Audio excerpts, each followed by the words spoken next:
that Beast Coast throughout this series would need to worry about. Beast Coast so far played 8 of the 9 maps. SSG have only played 6, this obviously being one of the 3 they had not played. So there's quite a bit of tape on Beast Coast throughout the stage so far. SSG, not so much for this ban phase as well. Back in that OXG game on Chile, Beast Coast, who have mainly banned Solus as their defender so far this stage, instead opted to ban the Valkyrie. We'll see how that goes once we get to the defenses, of course. But starting on the attack, they'll ban the Ying, which has been a very common ban against SSG so far this stage. Second man now coming in, the first one for SSG, and a pretty open choice here in terms of whether they want to take the attacker ban. Selection's already been made, and it's going to lead us into our second ban, which is going to be Montaigne. Aligning pretty well with what the analysis desk was talking about. So much of that shield play coming out either for or against Beast Coast. They just don't want to mess around with it, throw it right out of the pool. And as we move over to the defender bans, I think they're making perfect sense here for Chalet, as Azami is the first one to be eliminated there. Yeah, not to the same extent as, say, a team like M80, but Beast Coast have very often brought out the Monty or the Ying, or both, to try and get a few rounds on the board when their structure doesn't often work out. So banning those will force Beast Coast to play structured a lot more if things are going poorly, and SSG might be able to beat them there. Following up with the Azami and the Valkyrie bans, I mean, nothing too surprising there. Both these teams like banning Valkyrie, like banning Azami, like banning Solus. We'll say it is a bit surprising that we have it left up in a Beast Coast game, but for those two being the 2 defensive bans, I mean, if you've been watching the NAL or Rainbow Six so far this year, it's not shocking. All right, well, getting into round number 1 here, let's take a peek at how exactly things are going to unfold. Obviously, Beast Coast is going to be starting out on the defensive side, actually, and SSG is going to be on the attack as we get ourselves in-game, though. We'll take a peek at the setup from Beast Coast. They're going to be starting things out actually over here downstairs on the inside of Kitchen for our very first round here. No surprises when it comes to their overall operator setup as well. Things are aligning pretty well with what we generally expect. On the attacking side, we do see that blitz being flashed by Forrest. However, once again, it has initially been shown, so we don't know if it's going to stay just yet. Could get repicked, as we've already seen Hot and Cold change his operator over from the Yana. This is one operator, though, that SSG have brought out against M80 last week when the clear was not going particularly long, or not going particularly well, or they needed to gain control quickly. But this is also the operator that Mirage actually saw quite a bit of success against Beast Coast with on this map. Mirage, when ran that blitz 3-4 rounds in the attack, and they gained quite a bit of control, not only on the roam clear, but on clearing this site as well. So if SSG have read into that, and Beast Coast maybe haven't adapted to it super well to get caught completely off guard, this could be a big problem, but it also depends where Force is going to push from. During that week, Mirage like to push that blitz through the office doorway, across the office balcony, and here appears that SSG might be going for a full library clear instead of a very quick clear into the master bedroom and office part of the map. Merc already opening up access to the bathroom side of things will give him view on the inside, but as the drone works its way in, it will reveal quite a pretty heavy defensive setup from Beast Coast, so maybe seeing that Ash move to a different position as you were just mentioning there. Away from that, though, we are going to see Forrest actually line up to go for that very quick bathroom play. Makes his way in. The castle's blocked as well. Doesn't have a clean rotate path, but Hyper still able to steal one away from this assault on the back end of it. While Forrest has the initial success of taking down his first target. He's got a long-range duel to go for now, and it's not the easiest one to win. Kills are flying out all over the place, and it favors Beast Coast quite heavily as Hat claims the most recent one, leaving just Houghton and J9 up for the SSG side. J9 will have to consolidate with Hot and Cold right now, holding a very good angle to see if any of the roamers fall back during that push, but now that the push has collapsed, you have to join Hot and Cold upstairs. The one nice thing going for SSG is that they have established that vertical control. The one bad thing, Hot and Cold decided to bring Claymores instead of breach charges, so there's no opportunity for any vertical destruction beyond any holes previously made in the round or the hatch that he's looking at right now. Beast Coast have also typically played fairly disciplined in these 3v2 situations, and as Hot and Cold drops, there's already a crossfire established and diffusers dropped on the floor. J9 likely soon to fall after. Pat already asserting dominance, as we saw in the previous series from Beast Coast. He was the outstanding player there, and is going to be the outstanding player right from the beginning of this series on round number 1, immediately getting a quad kill to start this series out against SSG. Yeah, really good reaction by Beast Coast, getting that kill on the Merc, very impactful, and very good heads-up play, because the moment that blitz ran on in, Merc is going to hang back to make sure that he's covered from bathroom, that nobody's going to sprint up behind the blitz and take him down as he's going for his push. Winning that gunfight there makes the clear a lot more difficult for SSG, because the blitz is now the only one inside the building. His only support was from 2 windows, now it's just from 1, and Beast Coast are in a much better position to then pinch out that blitz and stop the clear. So great first kill by Beast Coast, and then great discipline in the 3v2 to close out that round. Beyond that, on a map that is typically attacker-sided, that's a very good pace to set for Beast Coast out of the gate. Certainly so, and now for SSG, time to respond to that one. On a new territory, of course, you move over to the secondary site from BC. They're going to be playing down here inside of Bar. Change-ups to the operators are going to come with that, including a dock pick from Hyper as well. We've been seeing more and more of this, over the course of the stage so far here, as players try to set themselves up a bit more aggressively and also have that nice capability to boost up some of their own teammates if things go awry on those more aggressive positions they try to establish in the early round. No blitz either. No blitz this go around to try and just immediately move into the building. I always like seeing the Maverick come out on this site because ever since Maverick lost his nades, he's not gained that same level of play. But here you have a very nice application. Not only, if you wanted to, open up this garage wall that we're seeing, you could walk up those main stairs and cut a line in the bottom of that stock wall and deny that position inside of the site for the defense that normally could stop a hop in from the bar window or the bar double window, a drop down the hatch even to deny anybody, or even vaulting into that library double window. That's what this map is meant for. But Beast Coast, by reinforcing this wall, have delayed that control a little bit. So this won't, be a minute-long time waster for Beast Coast against SSG, but it's still going to delay SSG's initial clear for about 30 seconds or so, which could make the difference in the end. We're going to see SSG start to move in to take that small amount of control from the basement side. So mentioning there is a little bit of resistance to this one, mainly coming from Vertical, but Vertical's a little bit worried about topside pressure at the moment here. Is going to cause a problem for him as you see the damage immediately taken. It's not from the assault coming in through Snowmobile. It's in fact going to be the front stairs position that challenges him initially. Doc able to still hold back and claim the initial kill for the defense, however, as it takes down a J90 and retakes, I believe, some of that top stairs positioning here. Vertical has now been pushed back into the car garage itself. It is relatively safe in that position. As you can see from the outside, SSG is not really trying to wind anyone up for an entry into car garage, so he is perfectly fine here for the time being. It's another great example of positioning by Beast Coast to deny SSG's early round play, but this time SSG also adapting very quickly. They found nobody is on library stairs, and they can try to clear this position on mezzanine. As Hot and Cold pushes on in, Hat is caught completely lacking. There's another player now stuck above the hatch with somebody at the bar double window. Merc will take the fight, but now he's in a bit of an isolated position, and Hyper's won his as well. SSG's clear once again, meeting staunch resistance. Fultz now trying to finish things off with the top-down pressure, still being alive against the members of Beast Coast. Hot and Cold as well. A little bit of an objective to try and spot around here as the frost mat's in the way. Didn't want to take it out entirely as it reveals his position, but needed to do so anyway. Fultz, though, beginning to creep downstairs, has spotted at least one member of the defense. Just doesn't necessarily have the winning angle to take that player down. It's Vertical, who's reascended from his defensive position in the basement a few moments prior and retaken some control up top. The drop goes exactly as he'd expect it to. Unfortunately, nowhere near enough pressure cleared out by the attack. And as a result, as they try to flood into the site, it falls apart very quickly, giving a second round over to Beast Coast.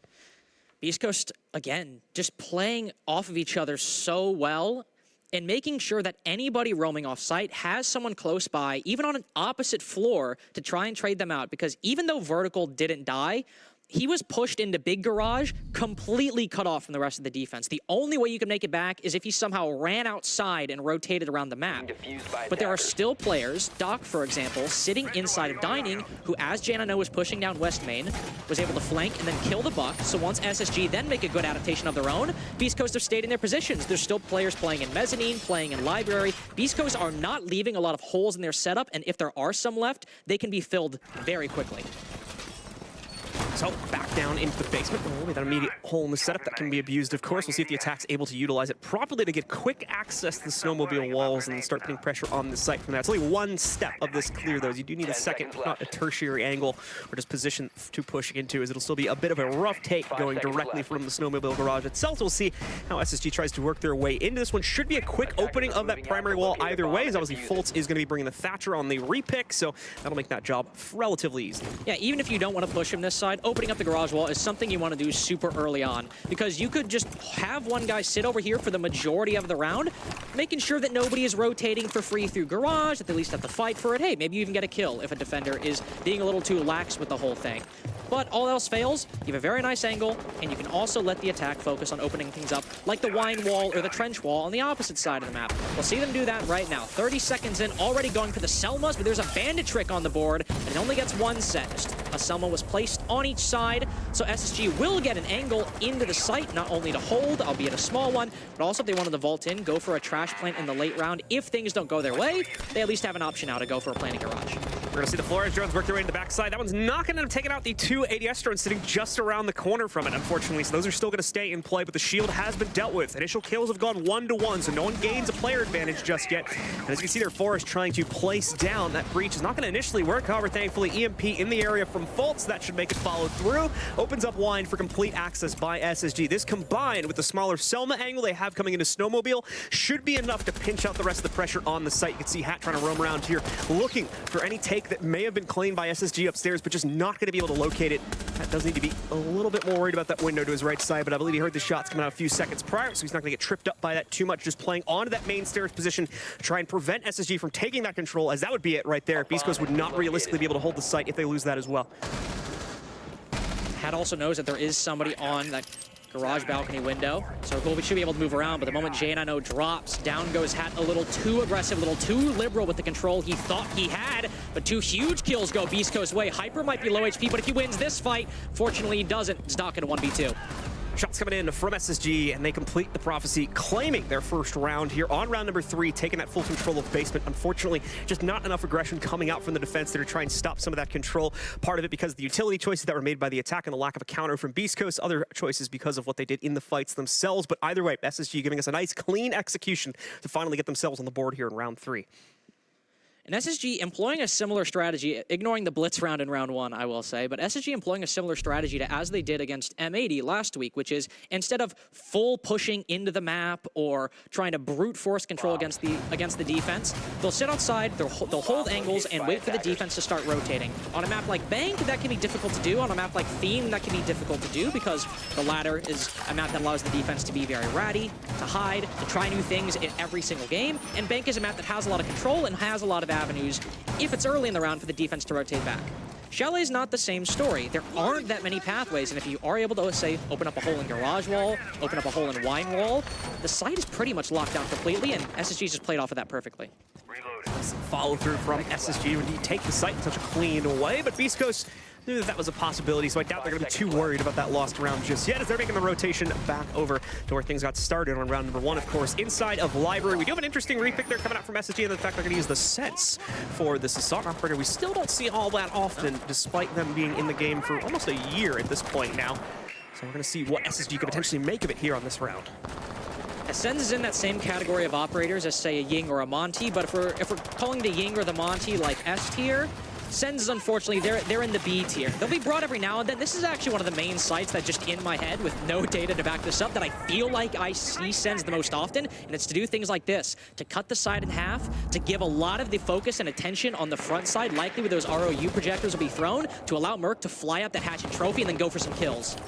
Merc just waiting for the signal right now here, and thankfully it should work out perfectly too. No resistance immediately set up by the defense. Immediately storms over to the stairs. Defender is ready for the fight, but not ready for the challenges. Merc gets 1 and 2 as well with the shotgun in hand. Follows up with another pick against Mr. B, while Fultz also cleans up closer to the site itself by taking down Vertical. Just Hyper, never mind, just Hyper inside of the server now is Hat, also taken down by Merc. The play on execute works essentially perfectly, and now Hyper, a clutch in front of him, but he can't achieve it as SSG takes the round instead. That was just such a clean, clinical round from SSG. With that overhead view, which I'm glad we got, we saw the entire plan and how it worked perfectly. Probably even better than SSG thought it might, because Merc sends it up the hatch the moment that projector completes, and now when he moves up that hatch, all of the line of sight from dining, from kitchen, from West Main even, is pretty much blocked off by Beast Coast. So he can rush that player on solar stairs, and now that solar take is a lot easier because instead of throwing 8 flashbangs and 4 grenades at the player on the stairs, you've just killed him with the shotgun and bypassed all that utility. But then he gets the second kill as well. So now not only do you have to work a lot less to establish control on solar stairs, you effectively have a good pathway into the site, especially if you get a third kill, which they did, and that's pretty much the ballgame at that point.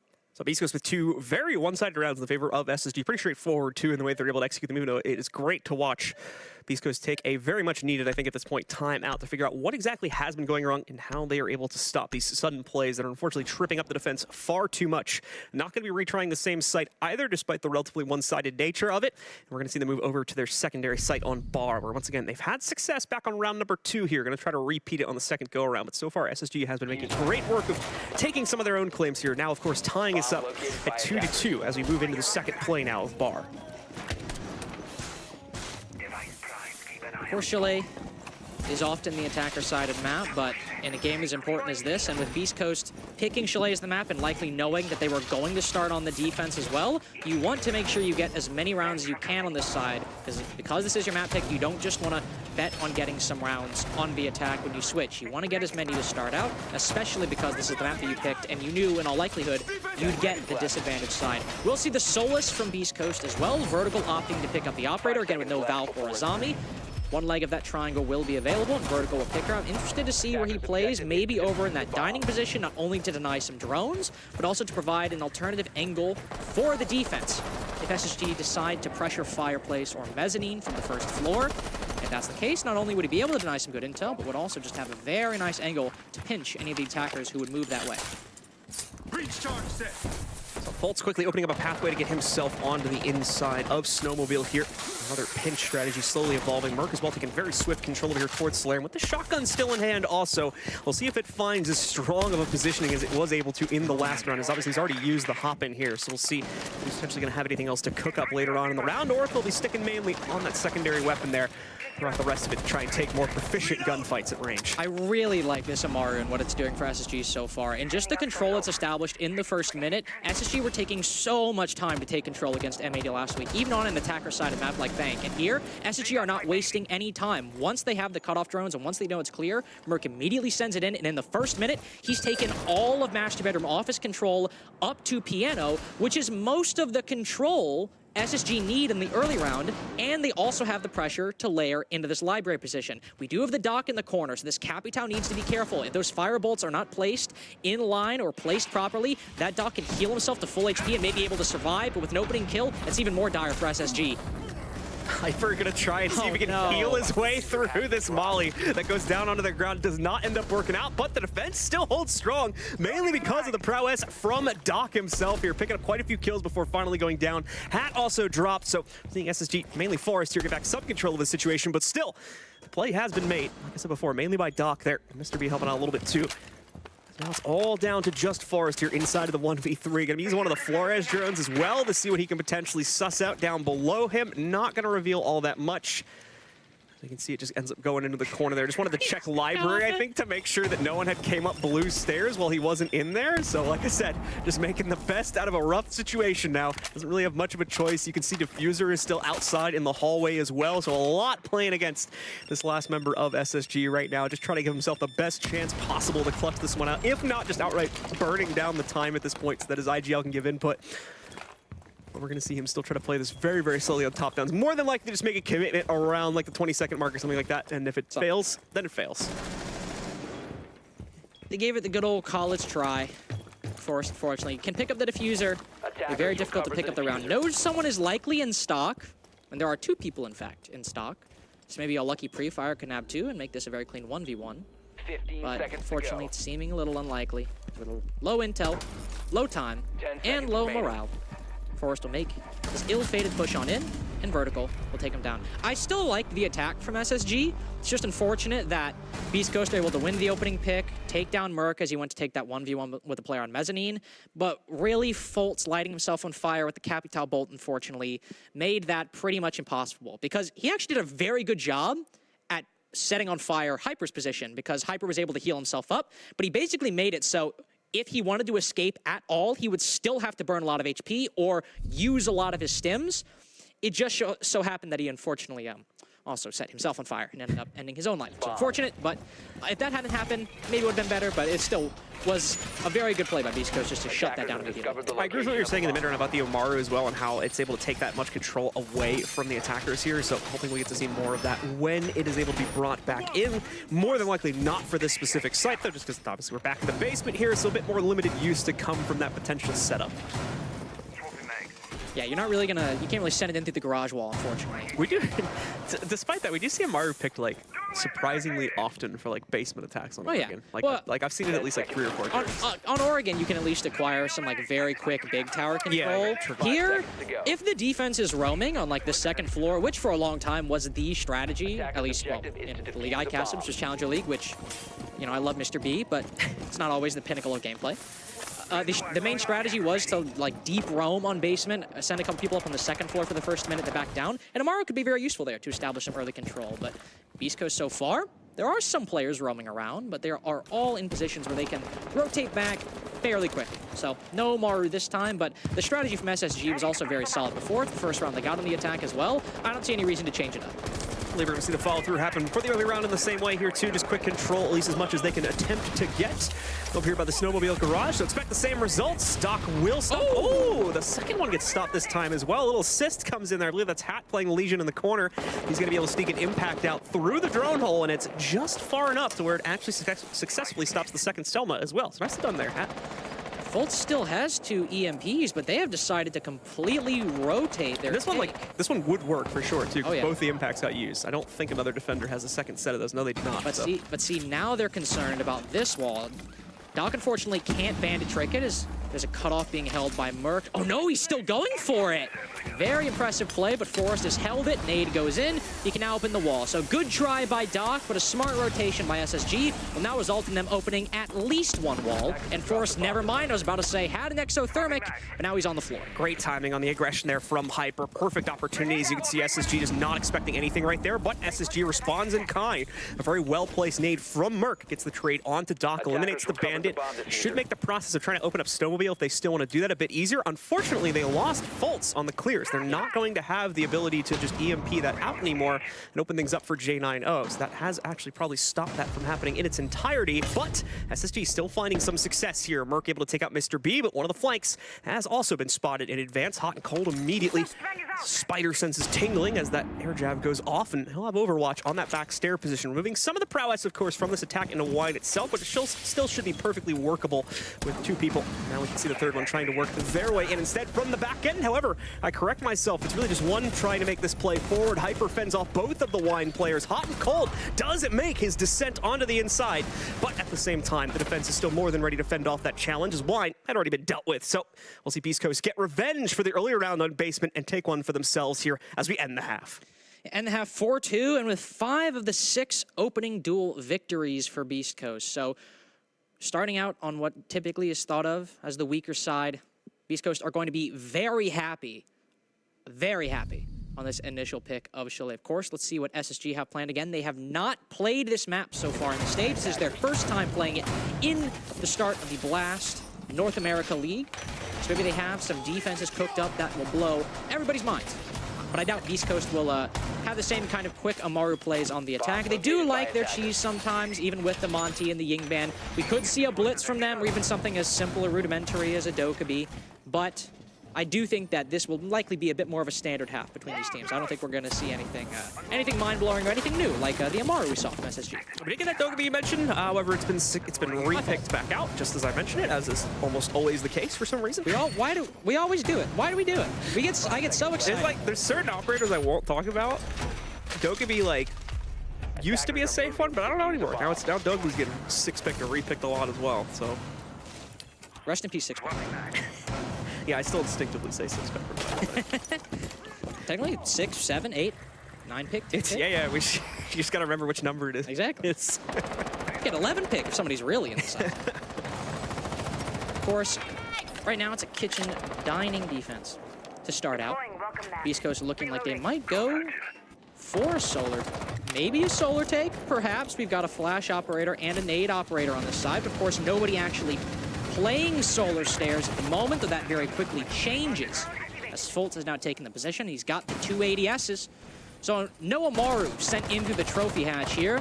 Beast Coast will try to clear out Fultz the normal way with some flashbangs to bring the 8 ADSs and a nade to land on Fultz. They've also opened up the dining wall very quickly. No thermite to speak of, only the ace that will make walking through that hole a little bit more difficult, but similar philosophy to Garage. Just open up that angle early on so you don't have to worry about it later. Nade's going in, but at the same time, counter has come out from Fultz that'll stop any of the follow-through aggression from working its way in, but the nade's still being chucked at Fultz. He's ready for the challenge, though. Just takes the duel outright here. Now we're going to see Hot and Cold actually contribute a little bit to this, but he's putting somewhere else on the map inside of the kitchen there. Is able to find the pick against Doc regardless, removing the ace from play. Pretty big pick, too, and you consider that he is currently, well, actually, no, we do have the Hibana, so there is still going to be follow-up hard breach from Mr. B, but Doc certainly would have been a cleaner way to accomplish that same hard breach task, so going to make it a a little bit more difficult now for Mr. B to try and set the same things up. Yeah, you got to make sure that you keep Mr. B alive right now if any of those X-Kairos you want to use, maybe on that solar window to open up some angles. The Beast Coast are looking like they're realizing that the solar take might not be as clean as they would like. Even though they've used 2 toxic canisters, Fultz still has 1, and they haven't been able to make any inroads on the solar. So we'll start to see a rotation over towards Piano and Master. But SSG are watching. Not only is now Mr. B down, Case dropped on the floor, they're also watching the library jump in, so both Hat and Vert have eyes on them. Hat continuing to move forward now. He will take some control up towards Piano, but doesn't feel the confidence to move forward past that point. And there's good reason, too, because even downstairs, his fellow teammates are in very much the same position from a vertical plane. Hat, though, the patience pays off, moves forward just a little bit towards Piano. Hopes someone from SSG comes wandering out to check for it, and indeed they do. Mark gets spotted out, the first one to go down for the defense. If Beast Coast can claim a second kill without trades, that'll even us back out into a 3v3 here, but that second kill is going to be evading them quite heavily, as you can see once again on the downstairs clear. Vert is not spotting anything as he reaches the bare precipice now of Dining Room. Hyper indeed feels the confidence to go for the plant. Hot and resist that entirely, though. Takes out the remnants of the entire attack, and very quickly, this goes from a contested round to one fully in SSG's hands in just a second or two there.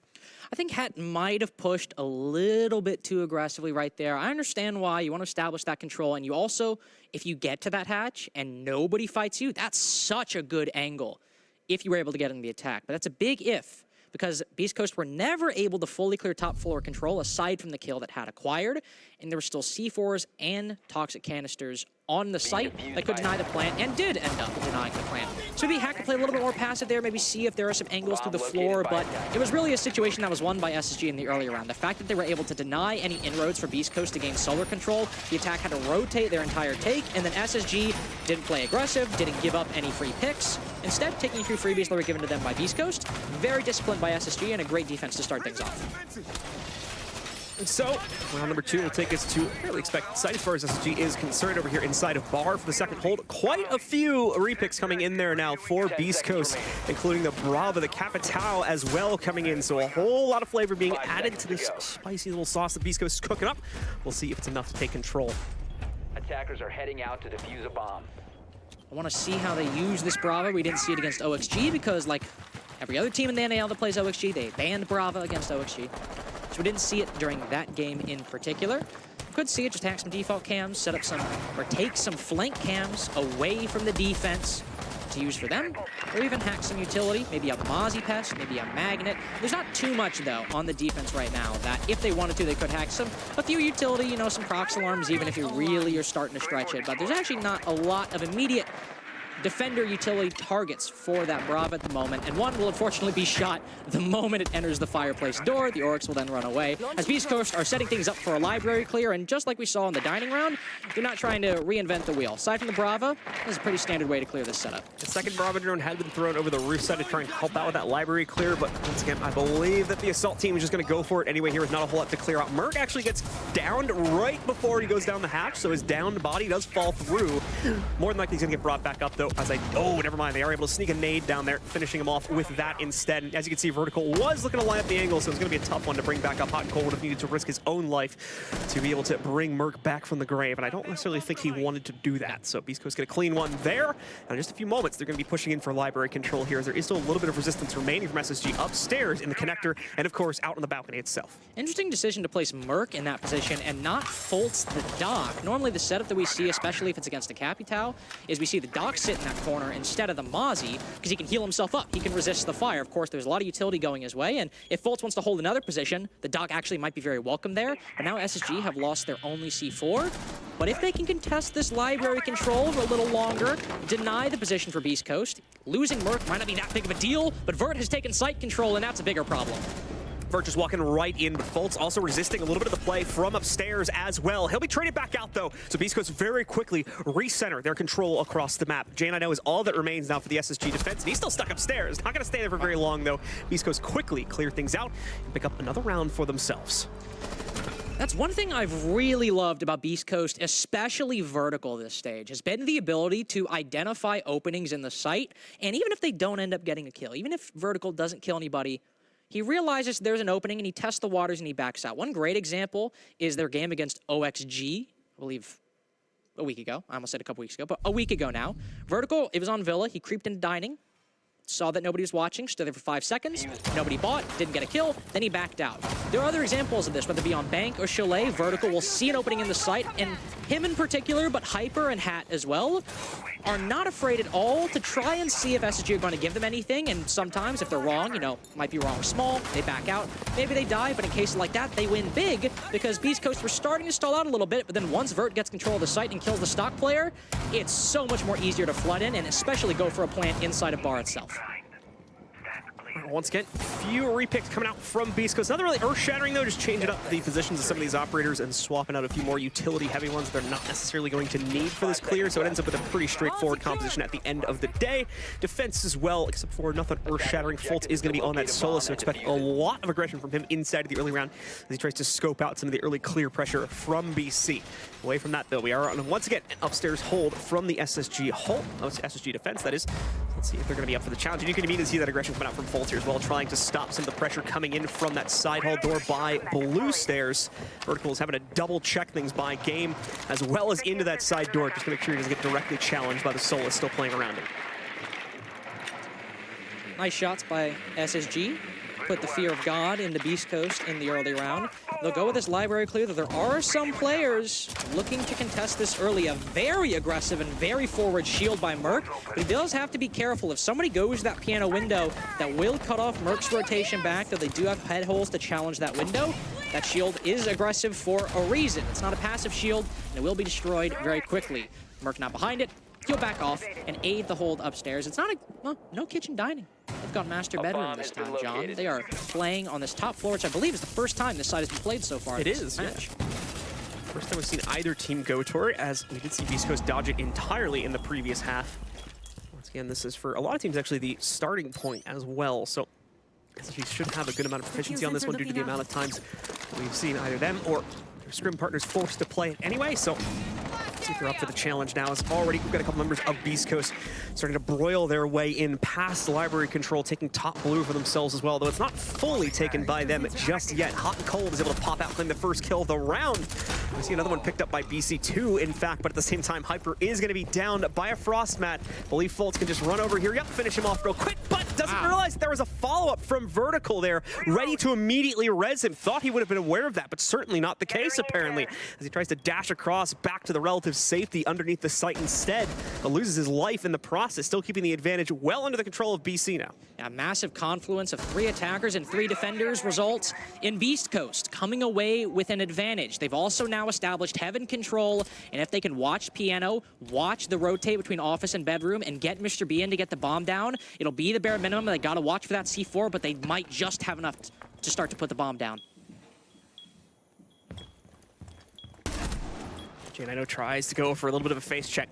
Pays the price for it, though, as he's going to take some heavy damage. You can see the same thing for Hat as he challenges up against Merc, but still enough damage is claimed with the extra player in their favor. They're able to throw their bodies at the wall and thankfully just chip away at some of these remaining defenders. Now, Janino, of course, gets one exchange, puts it down to a 1v2, but he as well, heavily injured. It's the same thing for Vert, tries to go for this Nitro. Second one, it may land, and indeed it will to bring us down to a 1v1. Indeed, it stopped the plant also there as the planter tried to get off of that one, thought the second throw was not going to be late enough, but Vertical gets the job done anyway for the attack. And Beast Coast, though it's very scary, they ultimately still maintain control over the round. Clean, clinical, and precise from Vertical to win that 1v1, because I just want to illustrate how winnable that was for J90. The only reason Mr. B lived as long as he did was because the C4 got caught on a pixel in the head holes between office and bedroom. That C4 was absolutely going to land on Mr. B, and ironically enough, because the C4 got caught, and the second one killed Mr. B, it actually put Vertical in even less time to clutch that out. So maybe the lesson is mess up the first C4 and just land the second one. Can waste even more time because Beast Coast are playing passively. But not in that case. Very good try by Jane. I know very well played and some very nice shots in that 1v3. But overall from Beast Coast, the fact that they were able to come away with a man advantage in that big flurry of engagements over by Library Stairs is what made that round. Because if, say, the Solus had started things out and gotten the kill on Hyper on Library Stairs, and then they got the kill on Dock later, SSG could have very likely been the ones in the 3v2 instead of in the 2v3. It was a little bit of a lucky break, too, that there was enough time for that second Nitro toss to actually stop the plant from going down as well, as it was very realistic that plant got finished off. We had to have been at less than a second there, or the player, like I said, might have ended up trying to run away from the C4, so that might have been what sealed it to end up not going down, but either way, once again, contributed to an even more drastic situation there for Vertical, where he could have played a bit more calmly, obviously, if he had the case down on the ground with time ticking in his favor. SSG, though, continue to move along, now with the pressure of a lost matchup up against them, as they're going to be heading down into basement with Beast Coast now at 6 rounds. You have to be extra precise on these defensive rounds now. Only site that SSG have won was that first dining defense. And since then, it's been bar, it's been office, now they're going to garage. Site they have not played on this half just yet because they decided to go to master bedroom and office, and just barely, it slipped away from them. We'll see Fultz also bring out the Echo, and Beast Coast, who do typically focus on those plants if they're not playing a Ying or a Monty. They like to try to get that bomb down, like to try to play a 3v2 or a 3v1, get the bomb down to then force the round victory. Having that Yokai, especially if it moves down to low time like it did before, could be a big resource for SSG. They start relatively calm across the map. Beast Coast not immediately trying to steal control of anything away, as they need to set themselves up before they can even attempt to go for that, such as over here once again at Snowmobile.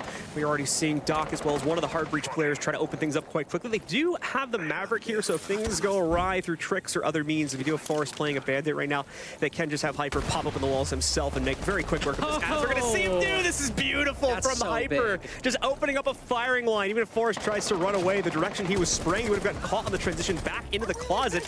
A trade is found, however, by Hot and Cold up on top of the main stairs window. Oh, a clean one tap from Hotton to follow that one up and get a second kill on the round. Beast Coast, good objective work, just poor follow through on the frag game as Hot and Cold is here to stun it out instead. That is such a brutal follow-up for Beast Coast. That was such a brilliant play. You know, because the Thatcher's up and Garage Wall's so important that they're going to Bandit trick, so you Maverick across the wall, anticipating them to do that very thing, because again, he's not going to Bandit trick by the drone hole in case a nade follows up. So he's going to do it on that other panel, and they read in that perfectly.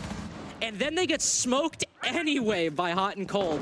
That is brutal, and with Hat on low HP as well, fighting back and getting that man advantage even is gonna require somebody from SSG to misplay it, because they've all pulled back to the site. They know they have the advantage. They know time is on their side. So unless Beast Coast can get some vertical control, which they only have the breach charges to do, and then get a kill, and then another kill at that, this is gonna be a rough final minute for Beast Coast.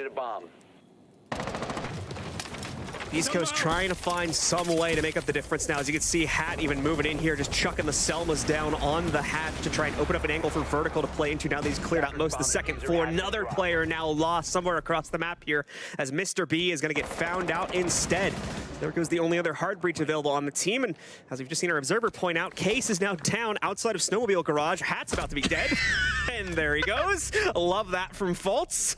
Vertical here is now the last one standing from the attack, so SSG, I think it's safe to say at this point, unless Vertical gives us a very impressive show, that SSG are going to be holding on at least for this round, and there we go. Just instant headshots all across the board, it seems. SSG not showing an inch of their bodies, let alone their faces, to potentially be shot out there by Beast Coast. Unfortunately, despite that very, very nice play to open things up with the Maverick Wall, we just see no success claimed by Beast Coast in that round whatsoever. New labor, new SSG. You talk about something that I would have never said about old SSG.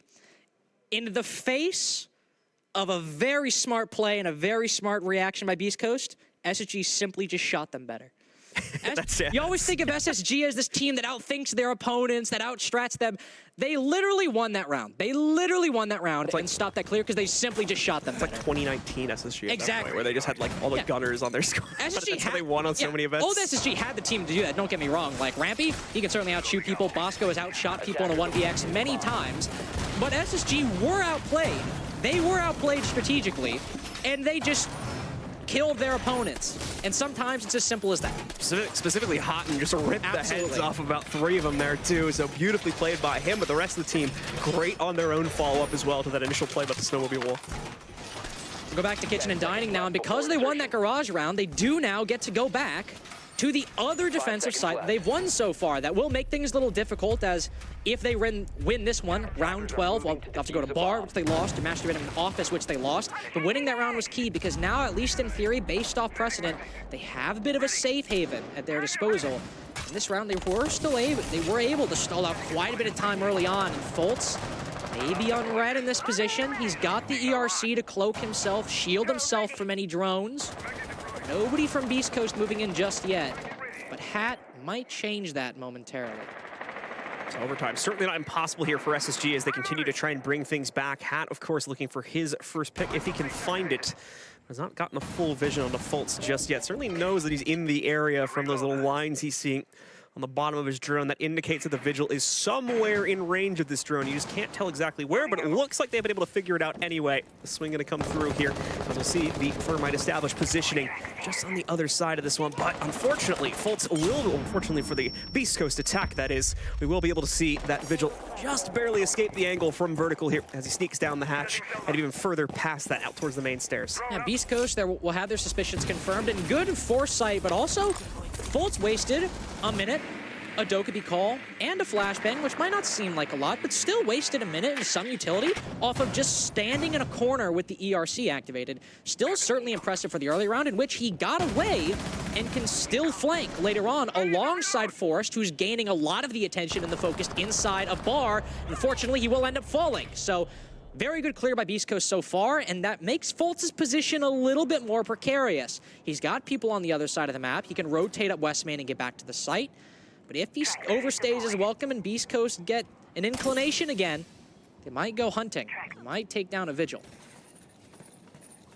Whole map's gonna go quiet here, because neither SSG nor Beast Coast want to give anything away. Beast Coast very slowly looking to try and establish their own map control and then swing it all into the site at once, but SSG is just not making that possible for them. As you can see, the disruption still very much alive and well up here on the second floor position. And also, Beast Coast have still not established any vertical control whatsoever, so with only 50 seconds left, this might just be a straight push into Dining, and even with man advantage, there's the Vigil behind them and utility in front of them. This is gonna be a difficult one for Beast Coast. It seems like they're aware of that factor though, but still, Hat's gonna get found out as he tries to go for the hop in. Confirmation comes in very quickly from Fultz against Mr. B, and now Vertical also been dropped. Technically just 2 alive here now for Beast Coast, although Hat may still be retrievable. However, they may just not have the capability to do it now. They get Hat back, but the entire inside push has died at this point, with Hotten's most recent pickup case is even down on the ground here. Like you said, far too difficult of a take given all the defensive elements that were still left alive, and it continues to show that way as we are now down to the final player. Hat alone inside of the 1v4 here, trying to clutch this one out, and it's just not gonna happen. Hot and Cold claims yet another kill, and SSG now puts themselves 1 round away from overtime. Beast Coast completely disoriented by that Vigil on the roam, because they were very clinical in taking down Forrest. The moment they spotted him in Bar, Hat just sprayed through the wall and then killed the Legion. Job done. All good. But Fultz wasted an entire minute. Beast Coast then take another 30 seconds to clear the Vigil. That's half the round spent on the roam clear, and none of it actually resulted in control gained by Beast Coast beyond Fireplace. And go back to that Dining round that we saw earlier. Beast Coast opened up that wall in like the first minute. And now we've reached over half the round in. They haven't opened the wall, and they've just acquired first floor control. Even though they got the opening pick and it wasn't traded, SSG basically stalled Beast Coast's entire attack on Dining that already failed by an extra minute and a half. That's the kind of plays and the kind of coordination you need when it's this close to the wire on your opponent's map pick. All right, so as you mentioned before, things are a little bit tougher here for SSG now returning to these final 2 potential sites, or rather just going to be this final one, of course, given the circumstances here. Have not had the best of luck in trying to defend this before, but on the follow-through overall, things have been looking much more prominent for SSG over the course of these past 2 rounds or so. So maybe they're ready for the correction on this one as well to trigger the full set, take us to a full-on overtime. Beast Coast, though, still looking for the outright closeout. They've had the capability to do so for the past 2 rounds, but it has evaded them as SSG has dominated on their defenses. Now this is it, the final opportunity to win it inside of regulation. Like this adjustment by SSG as well. Bring out the Mira and make acquiring this library control a lot more difficult, because Beast Coast have not brought the Hibana. They've only brought that Ace. So that means if they want to, say, open up a hole below that mirror window, it'd have to be with a Selma charge thrown from the window and not just a couple X Kairos opened up beneath it. They've also got those magnets to put inside of library as well, and Beast Coast, at least initially, are biting and buying in to this library clear. They put Mr. B on that side and Vertical, one of their main entries as well. They're looking to pinch from below with Hyper and Doc outside of Fireplace, but there's so much presence and utility from SSG on this part of the map. BC trying to get that pinch in against Bar now as Forest attempts to contend against it here. Quiet game so far, at least in terms of standout play at the moment from Forest, but overall the consistency is certainly still there if you look at the KD aligned with the rest of his teammates. We'll see if this is going to be maybe his moment to shine. As you can see, those drones working their way in. Vertical here for the clear, but he takes Billiards first. They're going to try to pinch him out. Forest, of course, very well aware of this one. Would have heard the clear come through and sees the drone yet again. This all falls to timing now. Who peeks first and who gets the better headshot angle first? The swing across! And unfortunately, Forest just does not expect Vertical to be that deep. The good news is, all that time wasted bought room for Fultz to now rotate over. He finds the trade, and the rest of SSG is taking full control, continuing to push the envelope further and further against this assault from BC. The Beast Coast we saw in that bar attack is no longer present. This is a much slower Beast Coast who can get that opening pick. But it either come away bloody or take a lot of time. SSG still retain that advantage, and the Ela might get even one more. No, it's Fultz, the Wamai inside a bar. Mr. B, the only one left now, as overtime seems like a foregone conclusion. And John, if Jada had clutched that 1v3, this would be the map right here in Another World. Unfortunately, did not end up being the case. And now it's going to be Mr. B put into the pretty impossible hot seat now of a 1v3. Everyone's still at full HP, and like we've been mentioning, nowhere near enough map control to even get him close to the site just yet. He's going blind past this connector point here. But thankfully, not a big challenge coming in from SSG just yet. But there is that Toxic Babe that'll blow up in front of him here, pretty much making it impossible to pressure in until at least about 27 seconds or so is when that should fade away. See that go in just a second. He's aware of that as well. So tries to flash this one through, but there we go. The smokes have not been challenged yet. He still, as you mentioned, he still has another one in the pocket, so there's just no way for Mr. B to make this angle work. He's also far too low to even justify a push forward now, so really his only choice yet to hop out the window, but Hot and Cole reads that play like a book, shuts him down, and triggers overtime for Space Station. I really gotta say, worrying for Beast Coast, I think SSG have looked like the better team so far. Even only getting 2-4 on the attack, they showed a lot of ingenuity, a lot of decisiveness in their early round that even though they ended up losing and Beast Coast still played very well, it made me feel a bit more confident on their attacks. But it's been a 4-2 defensive game between these two teams, and SSG, they get to start on the defenses, and again, going back to SSG, looking like the better team in this map.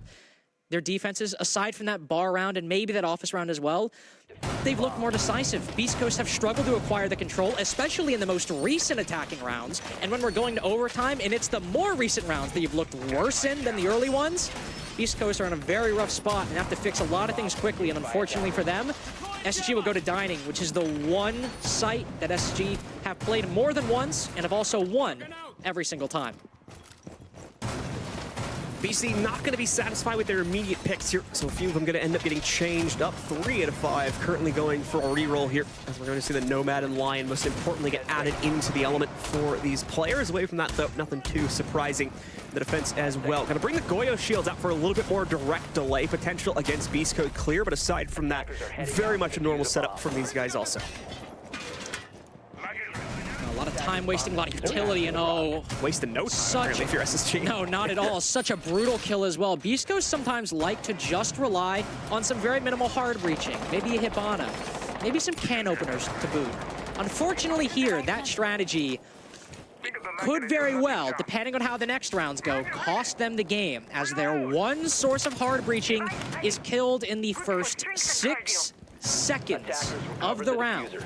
So opening any angles on these players inside a master bedroom, inside of office, anywhere on the map, or even opening up the dining wall is now impossible. Beast Coast will just have to win this early round and try to win that advantage back on gunfights and maybe the grenades in Vertical's hands. It's about 30 to 45 seconds of time that gets bled out because of that initial kill as well, because the person they were killing, and another pickup now from Forest going 2-0. Like I said, it's been a quiet game from so far, but this round, it's his time to shine. The initial pick is beautiful, and the follow-through on the Nitro is even better. But to finish my point, off of that initial kill, still, you had a massive amount of time wasted as Vertical had to go all the way back to the top of the mountain where they spawn at and pick up the case. Now, Hat finally ready to fend off some of this pressure, but apparently the foil from SSG is a little bit too much there. Fultz still with the ever so reliable M590. Shuts out the only attacker that's been able to make it to the inside so far in Hat, and leaves it all on Vert and Doc now to claim it from the 2v4. Fultz is putting up a, dare I say, a Kino-level performance on Smoke today. Not just with the shotgun, of course, but the SMG-11, especially that 3K in the last round. He's the top fragger for SSG so far, and is looking to send them to match point. Doc and Vertical, only 2 left. Doc has some good positioning. He only has 1 flashbang, but that could still make an entry, combined with that EE1D. No nades for Vertical, and both these players will likely have to consolidate in about 20 seconds. They can use this Yana clone, gather some remaining intel, use the remaining drones that Doc and Vertical has, but after a little bit, they've got to push eventually.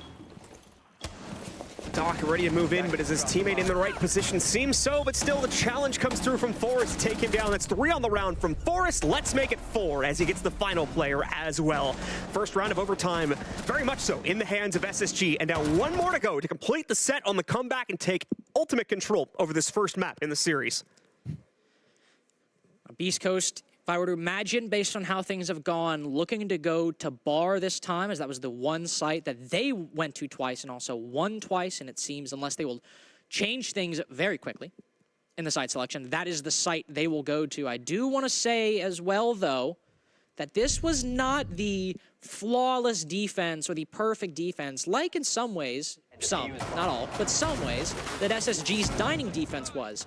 Because in this round, or in one of them, SSG go to clear it, and Amaru rapidly takes control over on the solar side and the master bedroom in the office side, and then they use a Capital to clear Hyper out of library. That clear might have worked. Fultz just accidentally killed himself with the firebolts. But if he's able to land that third, Hyper is in a very dire position, and I want to see if they do the same thing, if they have the Amaru, if they have the Capital, they go for the same thing. But not to mention any names of operators beyond the Amaru. Maybe SSG have something else in mind. 4 more seconds, then we'll say it. 4 more seconds. It's sticking around. All right, they have a blitz. No Capital. They have a blitz this time, John. We saw a blitz in round number 1. It didn't work out for SSG. This is a different site. This is a new SSG. This is a match point SSG. How are they going to use it here? It's a very slow walk up initially. SSG are a bit worried. Beast Coast might want some revenge from the previous round there. Thankfully, no one from Beast Coast showing that face early on, but we are going to see, of course, Forrest. They're ready to move up. Ready to take some of that initial control here, wherever he's going to make his first entry. And it looks like that may be over here inside of Trophy, while a few more players are able to quickly knock out the snowmobile panels and allow access from that position. Fultz moving from the Capital to the Flores, still an operator that can clear out a lot of utility that'll be placed over on this bar side. Noah Zombie, but can clear out that deployable shield. Clear out even Hyper in that position. You put a Rotero drone right there. Hyper's got to move at least a little bit. Could be a good position for a frag grenade, but there's a Gara hook somewhere. The Amaru launched in. No, just on library balcony. Not in anywhere just yet, but starting to apply pressure to that position over on top library. SSG are looking to acquire, quite literally, and I'm not joking, almost every single part of the map that is not the site that is currently free right now. They have bar, they have the balcony, they have pretty much everywhere to set up Forrest for this rush. Forrest slowly sneaking himself forward, and realistically, he's not the only one. Obviously, Houghton making some pretty forward advances here too, and he's not expected as he reaches the top of the stairs. Clean pickup from him, but there's at least 1 more to go deeper on the inside. And in response, we did see Beast Coast claim 2 of their own kills, so it's Beast Coast currently holding the advantage. They're going to keep it too. Hyper able to fend off Hot and Cold's clear up towards library. Fultz going to try and find the trade on the inside of it, but J90 picks up 1 first. Fultz does successfully find the kill on Doc, however, so we're back to an even field. A 2v2 now between these remaining players, and as well, a little over a minute to go, so SSG can still play this quite slowly, given that remaining time. And Hyper's sort of trapped up here.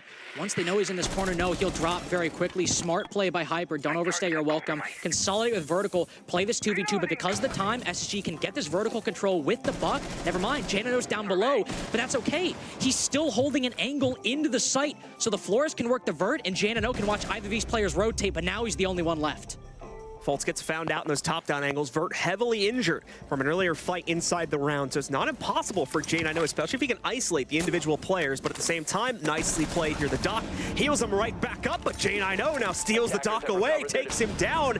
It's now a 1v1 with 30 seconds to go. Plenty of time to play this. Vert getting flashed out, ducks and dodges his way back into the inside of the bar. J9O realized this, but doesn't see him hiding behind the chassis. So round 2 of OT goes to Beast Coast instead. It's up to the final round of round 15 to decide who takes this first map of the series. 2 times now, Vert has outplayed J9O in the 1v1, and it just might save Beast Coast's map pick if they can win an attack. But that's the question. Vert has been so clinical. These attacks from Beast Coast have not been up to par if they want to secure this out so far. Again, they had Bar, but their other attacking win came down to that other vertical 1v1 against J9O.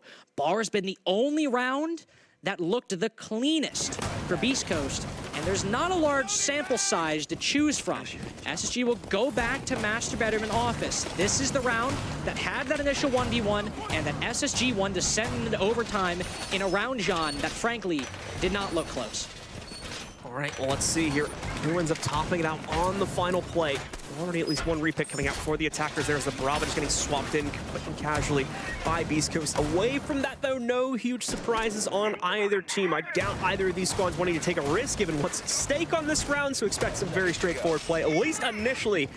We have seen things get quite crazy, though, especially as of the halftime point and onward. Once we reach that midpoint in the round, so don't expect a simple follow-through on the rest of this either. We still have some crazy shenanigans unfold in the late round like we just saw on the previous one. Oh, he had it too. Oh, I think Hyper might have just ducked out of the way there. And another time. That'd be the opening pick for Forest. Signed, sealed, and delivered. But instead, you put Hyper to low HP, and to still, I mean, be honest with you, sure he didn't get the kill, but he's put Hyper to low HP, one of the main fraggers for Beast Coast, and Forest didn't take a lick of damage. That's still a win, even if it's not the maximally possible win that he could have gotten. Beast Coast will look once again to clear out this mirror window. They have the Hibana this time to open it up, and the mirror window is opened up immediately, so no need. Missing HP on Hyper still going to cause a lot of hesitance when it comes time for him to potentially make any entries or even just swing an angle here. And that, like you said before, is how we don't see an outright kill picked up. He'll still kind of win that battle in a metaphorical way. Once we get later into the round, we'll see its effects bring out a lot more truly. But as we're talking about here, pressure already coming on to the rest of the SSG setup here now.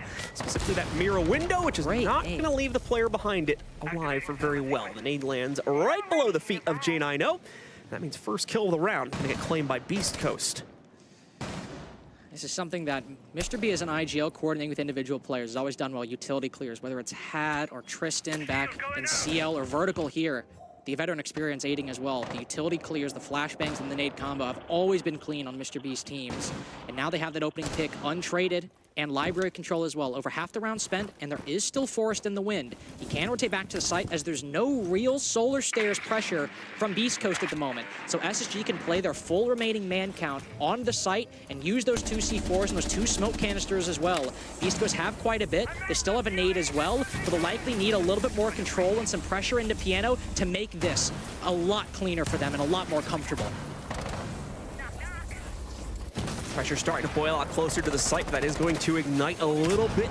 An aggressive flare from some of the members on SSG, such as down below too, where you can see Forest slowly starting to creep forward here. He'll eventually try to more likely establish a pinch towards blue. That's what the IGLs tried to push him towards. Beast Coast, though, not showing face on the site just yet, so it's going to continue to hold him back while they still look to set themselves up. Merc gets the first response kill as Hat tries to press forward, pays the price for it. Another one picked up by the defense, too, here. Forest eliminates Hyper. The rest of the attack is still trying to move forward in the same way, so could very well just be setting themselves up for more deaths here. A 4v2, now a 4v1. Mr. B sneaks one off as he's able to get some advanced site control, and it does not go noticed by SSG, but past this point, indeed, the spray for the final kill goes wild, and SSG win it out instead, completing the complete rebound and taking control in overtime to claim map number 1 of the series. Structured